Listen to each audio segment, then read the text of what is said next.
So, based on the, I'm going to ask a favor. Since we had no questions and it's sort of toward the end of the day, can everybody stand up? Come on, everybody. Let's just stand up. Let's get some stretching going. Walk around, pick up your legs. Don't hit the person next to you because I don't think I have insurance in Korea.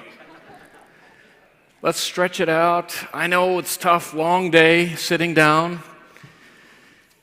Thank you very much. Okay, so we got a little bit of energy. Raphael, thank you for the great talk, and now we got them warmed up a little bit. So, yeah, this is a standard technique at the end of the day or after the lunch session. So keep it in your data banks if you're a speaker. So I'm going to talk a little bit about my alma mater, Stanford University, and a little bit about talent development, particularly focused in computer science and artificial intelligence. Maybe some stage-setting perspective. Stanford University is now 127 years old.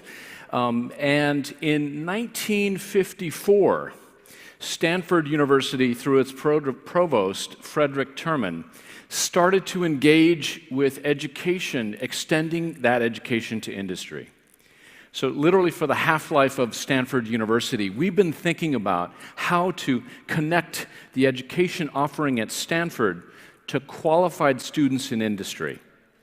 That background is really important, and it sets the stage for the center that I direct, the Stanford Center for Professional Development, and the work that we've done connecting companies and connecting Stanford through education offerings. And so I'll talk about the education offerings that we extend, the kinds of things that we do. One other thing that is really important in terms of background, it turns out that education at the time in 1954 was really important for companies, but it's even more so now. Some of the data that we hear, the students who are graduating from universities today may have between 5 and 7 completely separate careers. So, for example, 15 years ago, this thing called data science, being a data scientist, did not exist as a job title and a job function in companies. And today it's one of the hottest sectors in industry. And so you can imagine that lifelong learning, career-long learning, is really important. And I think universities like Stanford have an obligation to fulfill that promise. It is also a fairly large market, and so we have to work with our faculty, connect with companies, and make sure there's a good fit for our university. But for those of you in universities, there's lots of great opportunity. So it's with these opening remarks that I start to share a little bit about the center that I direct, the Stanford Center for Professional Development. Excuse me. Our vision is really to educate a global community. Our goal is to then extend the great work that Stanford and its faculty are doing to inspire change in individuals, in teams, and in organizations. We had a privilege of meeting with the ministry here earlier, and we hope that we can even work with the ministry. We're extending a proposal today, and we hope that there'll be some acceptance about how we might extend artificial intelligence to Korea. Our mission is really to work with faculty and with industry to connect those two players, to understand the dynamics. Stanford faculty are thinking 20 to 50 years out in terms of their research horizon. Industry is often thinking about 3 months out, the next quarter. And so our job as a center is to provide a bridge in connecting those two, companies, industry, as well as with our faculty. This is really important. I met with many units that offer extended education at Stanford, and we have harmonized the way that Stanford University extends its offering. And I'll see if I can walk through this. At the top, our center offers actually master's degrees completely online. You don't have to come to Stanford University to take a master's degree. In fact, for some, for example, NVIDIA, which is a consumer of our master's degrees, the company will recognize you as a high potential. You apply to Stanford University, and if you get accepted, about 1 or 2 in 10 get accepted. If you get accepted, you can then take a master's degree online, and in most cases, the company will pay for it. It's a pretty good deal. It addresses the opportunity that you have when you're in the world of work to learn while you're there. And what's really important is that for many, the university experience when you're in the working profession is much more rich than when you're in university and taking a master's degree and you might not have the world experience. So we focus there with very small enrollments. Most of the university is focusing here in what I'll call the Certificate of Completion, Certificate of Achievement, and Professional Certificate. This is the non-credit area, professional and executive education. And in this category, our center accepts roughly 8 in 10. We're trying to create products and services in the professional education arena that will answer the lifelong learning. We talk about it this way. It's no longer a 4-year degree or an 8-year degree. This is a 40 or 50-year degree, and it's called the world of work. And it's answering the challenge that the workforce needs to remain educated throughout the careers. And then finally, there's this statement of participation or statement of accomplishment, which recognizes that we have free courses that we extend to the world. How many of you have heard of this massively open and online course activity? Okay, so I have one hand. Maybe the stretching didn't work. Okay, so a few more. So massively open and online courses began at scale with Stanford University and Sebastian Trun, who created a course in artificial intelligence, in fact. He extended that. He had 120,000 enrollments as one of the first really massively open and online course engagements. And here's the thing. Tens of thousands completed that course, but not everybody. So some fraction, 10% perhaps. And we really didn't know who those people were. So we could not verify. For example, I might have Bill Daly here take the course that Sebastian Thrun offered, and I'd do really well. And I'd have a statement of accomplishment that said, Paul Marca did a great job, but there's no way I could ever pass that course, probably. So the thing is, in this category, Stanford has made a clear decision that we'll give you a statement of participation, but we can't verify that was you. In the rest of the categories, we can. We have tests, we have biometrics, we're looking at ways to validate that the students are who they say they are. So that gives you an essence of the framing, the pyramid framework that we've evolved at Stanford. And we work very closely with many companies, as I mentioned. Google, for example, we have fairly strong connections there. Maggie Johnson was actually in the computer science department and is working in Google engineering education, and so she knows the program very well. And computer science is the predominant area that they consume in our graduate offerings. You can see this is a who's who of the many companies that we serve. But one thing I wanted to do is maybe talk about a particular story. And so there's a guy named Jensen Huang. Many of you know him as the founder and CEO of NVIDIA. But he, many years ago, was a student, an immigrant in Oregon State University. He came down to the Silicon Valley and was interested in getting a master's degree from Stanford. He took that master's degree through our center. At the time, we were called the Stanford Instructional Television Network. As I understand it, and I've not talked with Jensen about this particular story, he didn't come to campus very often. In fact, he may have never stepped foot on the Stanford campus. So he took this master's degree at a distance, at the time through television. Now we do everything online. And he was able to get that master's degree and shortly thereafter started the NVIDIA journey. And today, they're the dominant player, and you heard about the great work that they're doing. So this is just a small example. And when I think about the opportunity as an administrator building these programs, I like to say, how many more Jensen Huangs are out there? How many more can we educate? In short, what keeps me going at Stanford University is how can we extend the great experience that I had, that many of the people who are in the confines, the building structures of Stanford University, and how can we extend that not just to the 16,000, but maybe to 160,000 a year, or maybe 16 million a year. Wouldn't that be amazing? That's what keeps me going, and that's what I'm interested in doing, whether it's the statement of accomplishment, the MOOC category, those professional education, or even those master's degree for those who are qualified. So that's what gets me excited. The stories are like this.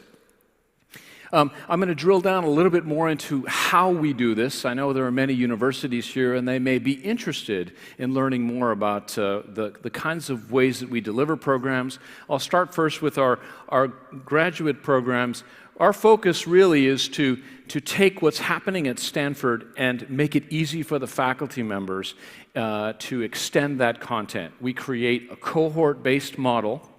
So when Bill, for example, is delivering a course at Stanford, we'll extend the same content very shortly thereafter, and the students take the same tests and assignments and are on the same pace as the Stanford students in residence. They have been admitted, they are required to meet that standard, and we then maintain that same pace, so the faculty members don't have to do 2 tests, 2 assignments, and so on. Our focus then, drilling down a little bit deeper, is students can avail themselves of individual courses. They're admitted on a course-by-course basis. They can also take graduate certificates, which are groupings of credit-based courses. And then when students, if they, and some may just take the graduate sequence in data mining through our statistics department because that's all they want. But if they so desire, they can transfer these individual courses in the graduate units toward a master's degree. Many of the students who take a master's degree through our center, and this is about between 5% and 7% per year come through our center, many of them take these master's degree units in 3 to 5 years, and they prove that they can do the work, working full-time, being a parent, caring for their elderly parents. So lots of life goes on here. So they prove that they can do the work and then often proceed toward the master's degree. So we have various levels of engagement for companies and for individuals depending upon where they are in their journey. Here are some of the graduate certificates. We offer 35 certificates now, and you'll see there's a significant number of computer science, cybersecurity, artificial intelligence, mining massive data sets, and so on.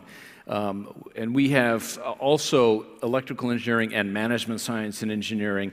Those happen to be the 3 areas where we have degrees completely online. You can get a master's degree in all these 3 areas, not statistics, but computer science, electrical, and management science and engineering, all online.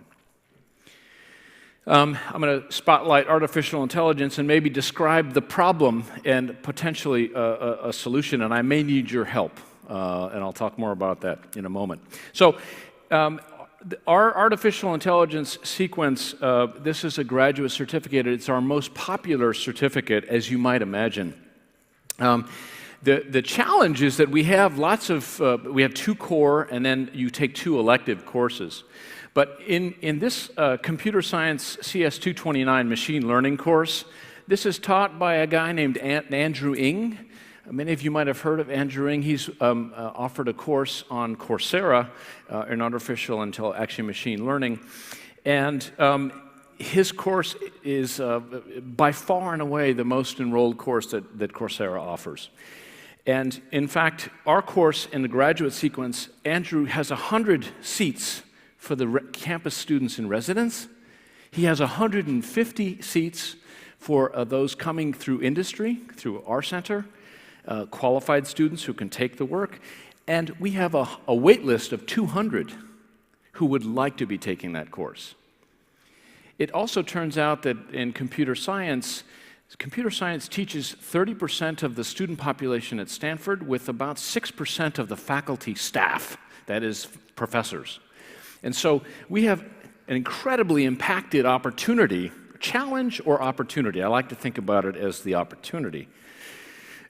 We are one of the best computer science departments in the world, and so one of the opportunities that I'd like to present you, and maybe you can help me, is how do we think about building non-credit professional education programs that are derived of some of the great work that we're doing to create and answer this opportunity. So we have in our professional programs that second layer of the pyramid that I shared. We have lots of offerings, including innovation and entrepreneurship, advanced computer security, genetics and genomics, again, reflecting the diversity of thought and experience. And we've derived most of this content from the graduate education that Stanford faculty offers to create these programs. And one of the things that we're trying to do is we will be evolving with the help of Chris Manning, another faculty member, and also Andrew Ng. They're supportive of evolving from our graduate program an artificial intelligence non-credit offering. We're going to focus on this non-credit, creating digital assets that we hope will educate those who are interested, but not interested in taking a master's degree. And in fact, this is what we're talking about with the ministry here. We expect to launch this in a number of months. It is complementary to the kinds of things that NVIDIA is doing with their global effort in education in this space.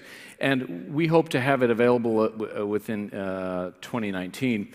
And in some of our discussions, even here today, I've talked to a number of people who are interested in executive education. It's one thing to educate the engineers, but executives need to know about AI, about the capabilities of AI, how they should be thinking strategically about artificial intelligence and its uses across their business. So this is something that we're also exploring.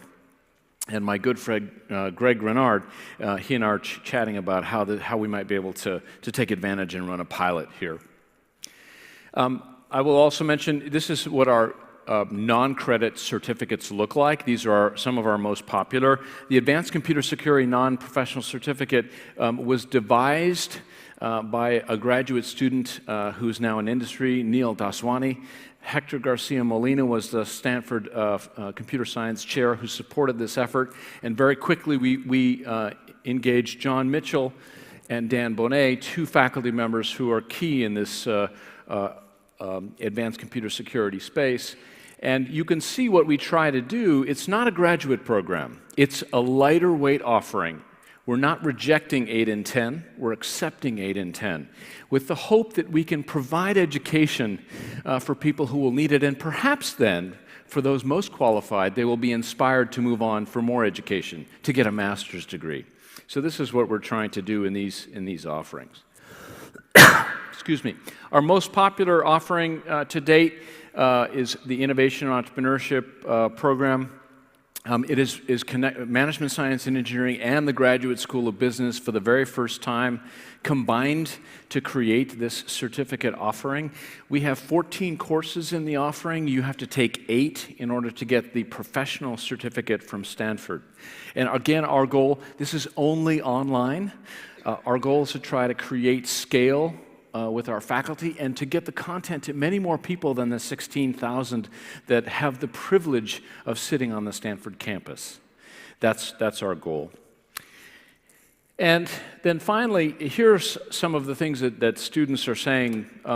Again, my focus as an employee of Stanford now for 31 years is really to try to take the great experience I had as an immigrant to the United States, of an immigrant family, and really thinking about how we can extend it so people can say, I didn't know that Stanford would change my life. This was somebody who took the Innovation and Entrepreneurship Certificate. Really felt that was, and then the opportunity to study at Stanford. Many people don't get to go to Stanford, but the opportunity to study at Stanford really had an impact. You're working with the exact content that the students on the campus are taking and so on. And then finally, understanding this is an investment in yourself. We're going to try to make, with our graduate program, it's relatively expensive, and you can take up to 5 years to consume, but our professional programs, we can reduce the cost because we are trying to get some scale out of that. So how can we make Stanford's education more affordable?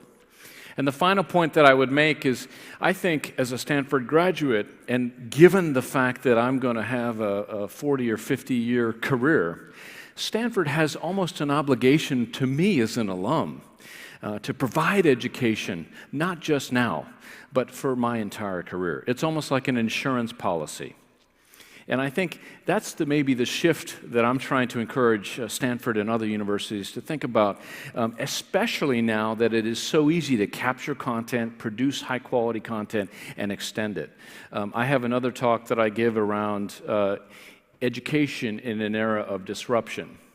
And if you can have a taxi company, Uber or Didi, that has no cars and no employees, and yet they're delivering more people than the combined taxi companies in the world. And if you can have a hotel company that has no buildings and no employees, Airbnb, why can't you have a university with no buildings and no faculty? And that exists now in Coursera, in fact. And so part of my job as a Stanford employee is to say, hey, Stanford, what can we do to experiment, to learn, to create blended experiences that combine the best of online and the best of on campus? That's where we're headed. I'd be delighted to take some questions. I know we're a little bit behind the time here, but I hope I've caught up a little bit. 네, 그럼 저희 질문 받아보도록 하겠습니다. We're now opening the floor for questions. 네, 저기 맨 뒤쪽에서 손을 들어주셨습니다. 일어서 주시면 저희가 마이크 전달해 드리겠습니다. Excuse me. Thank you for your speech. My name is Song Hae-jung, and I'm elementary English teacher. And I heard about the MOOC. Many people joined the MOOC, I heard. But I heard that not the portion of the people who finish the course is not high. So I'm curious about the disadvantage of the MOOC, and do you have any solution about that disadvantage? Yes, so thank you for the question. It's really around MOOCs and completion rates and any advice or thoughts. Have I got the question correct?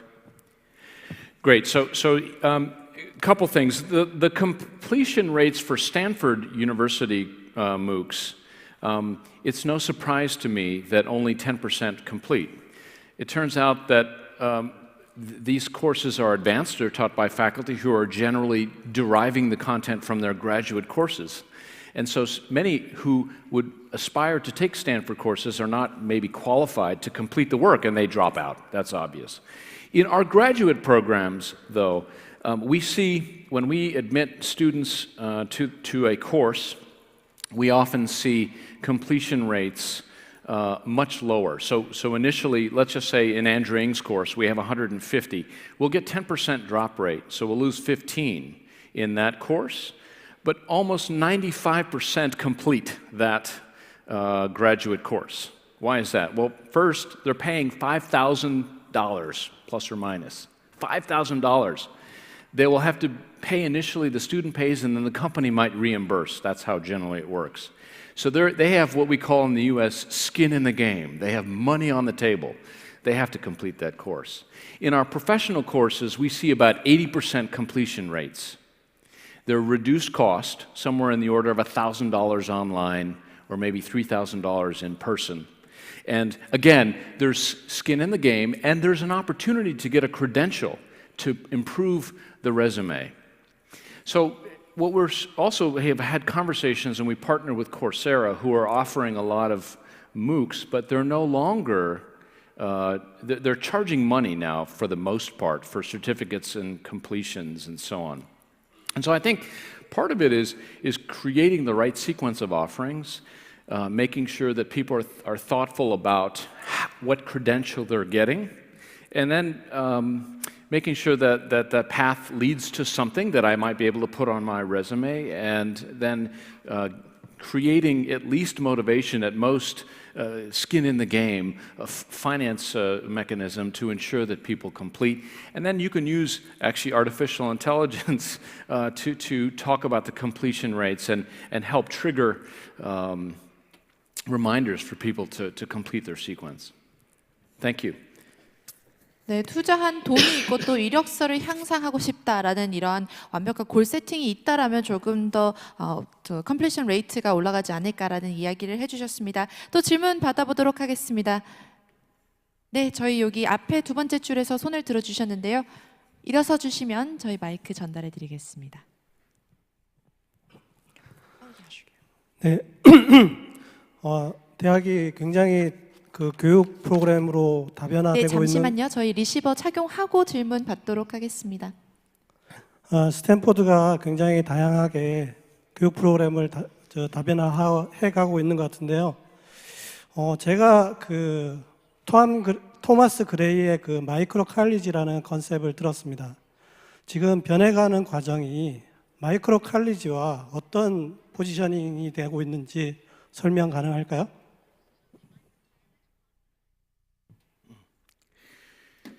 So, thank you for the question around micro colleges. I'm not familiar with Thomas Gray's Thomas Gray's micro college concept. I think I do know a little bit about MIT's work in micro credentialing, and I think our concept is a little bit different. So the concept that MIT has is it's an all-you-can-eat kind of online, and then you can come to the campus. I think that blended learning is the right solution, but I think anything that's that has a degree associated with it, I'm not sure should be a micro anything. My view is that we have tiered offerings, which is why I showed that pyramid. Our focus is we have a master's degree that we extend that is fully loaded and fully engaged. Around the professional non-credit area, we have flexibility. We actually want to emphasize that, and we're thinking about blended learning experiences. And then in the bottom of the pyramid, we're thinking about that as really Stanford should be in the business of doing good work, and extending free content across the globe, we think fulfills that. So that's really our vision right now. I think as we work with other schools in the university, there are 7 schools at Stanford. Engineering is by far and away the most robust in terms of their online activity, but other schools may evolve different solutions. For example, the School of Medicine we're working with now to explore a certificate in health education, and we're thinking about ways to model a different approach, and that may be similar to what you've described. Thank you. 네, 스탠포드에서는 무료 콘텐츠뿐만 아니라 이 특별한 분야에 있어서 어떤 것도 마이크로해서는 안 될 것 같다라는 이야기를 해주셨습니다. 석사 과정에 조금 더 스페셜라이즈드 되어 있고 또 다른 대학들과 함께 협업하고 있는 만큼 다양한 솔루션을 또 구축할 수 있을 거라는 말씀도 해주셨습니다. 질문 또 마지막으로 한 가지만 더 받아보도록 하겠습니다. 네, 마이크 전달 부탁드립니다. 네, 일어서 주시면 저희 마이크 전달해 드리겠습니다. So the good news is the stretching worked for the questions. So that's 네, 스트레칭이 아주 효과적이었던 것 같습니다. Hi, I'm Daniel Kwon from Genesis Motors, which is luxury brand of Hyundai Motors Company. Regarding the Innovation and Entrepreneurship course, I see the sponsor name in GSP in your description, which is Stanford MBA. So how is this course is different from the same course in the MBA, the offline? yes. So thank you. The Graduate School of Business, or GSB, and Management Science and Engineering, there is a faculty member from each one of those schools that work together to really excerpt, to reduce in intensity, and make more accessible the content that would be delivered in a course either in management science or in the Graduate School of Business. So, for example, Bob Sutton and Huggy Rao wrote a book called Scaling Up Excellence, and Bob Sutton teaches an organizational behavior course in management science and engineering. That's a 10-week course, 3 courses a week, so 30 hours of contact time plus 60 hours or 60 to 90 hours outside the class. The same course that Bob teaches on Stanford's campus for that volume is something on the order of 10 to 12 hours online through our online certificate in innovation and entrepreneurship. So what we've tried to do is make accessible through studio-based capture, through simulations and other techniques, more pithy, more concrete and shorter examples that will provide the online viewer of this content a reduced time, seat time to get the same level of content. Perhaps not the depth, perhaps not the student engagement, but that's how we think about creating derivative product from our graduate offerings. Thank you. 네, 단시간에 스튜디오 베이스로 해서 온라인 학생들에게 더욱 효율적인 그런 콘텐츠를 제공하려고 노력하고 계시다라는 말씀해 주셨습니다.